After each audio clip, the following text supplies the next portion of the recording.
উন্নয়ন খণ্ডৰ এলেকাত যি আঞ্চলিক পঞ্চায়ত আছে সেই আঞ্চলিক পঞ্চায়ত আমি ভাৰতীয় জনতা পাৰ্টিয়ে দখল কৰিবলৈ সক্ষম হৈছো।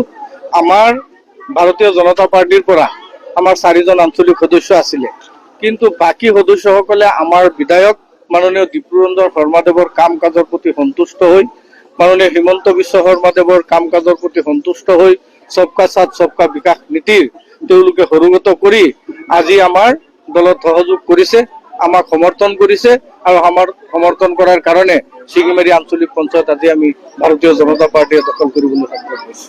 কিমানগৰাকী আঞ্চলিক পঞ্চায়তে আপোনাক সমৰ্থন? ইয়াতে শিঙিমাৰী আঞ্চলিক পঞ্চায়ত 12জন আঞ্চলিক সদস্য আছে, তাৰ ভিতৰত 7জন আমাৰ সভানেত্ৰী ডাঙৰীয়া 7টা ভোট পাইছে। ইয়াৰ বাহিৰেও আমাৰ যিজন উপসভানেত্ৰী হিচাপে আজি যিজনী ইয়াতে নিৰ্বাচিত হৈছে তেওঁ 9টা ভোট পাইছে। গতিকে ইয়াত আমাৰ লগত কংগ্ৰেছৰ কোনো তুলনা নহয়। প্ৰথমবাৰৰ কাৰণে আপোনালোকে শিঙিমাৰী বিজেপি দখল কৰিবলৈ প্ৰথমবাৰৰ কাৰণে শিঙিমাৰী আঞ্চলিক পঞ্চায়ত, ইয়াৰ আগতে ইয়াৰ নাম আছিলে লাউখা আঞ্চলিক পঞ্চায়ত। শিঙিমাৰী আঞ্চলিক পঞ্চায়ত নতুনকৈ এবাৰ গঠন হৈছে। এই নতুন আঞ্চলিক পঞ্চায়তৰ প্ৰথম আজি আমি শুভাৰম্ভ কৰিছো বিজেপি দলৰ সমৰ্থিত আঞ্চলিক পঞ্চায়তৰ সভানেত্ৰীৰ যোগেদি। আজি আপোনালোকে মানুহৰ যি উৎসাহ উদ্দীপনা দেখিছে, আগন্তুক দিনত এনেধৰণৰ উৎসাহ উদ্দীপনা আমি বজাই ৰাখিম।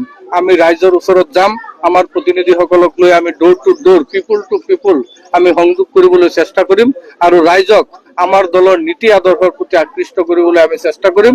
আমি ভাবিছো আগন্তুক দিনত এতিয়ালৈকে যিমান ৰিজাল্ট হৈছে বিধানসভা নিৰ্বাচনৰ, আগন্তুক দিনত ইয়াত দুগুণ ভোটেৰে ইয়াৰ পৰা ভাৰতীয় জনতা পাৰ্টি আৰু মিত্ৰজোঁটৰ সমৰ্থিত প্ৰাৰ্থীক এই চামগুৰি সমষ্টিৰ ৰাইজে অহা 26ৰ নিৰ্বাচনত জয়যুক্ত কৰিব।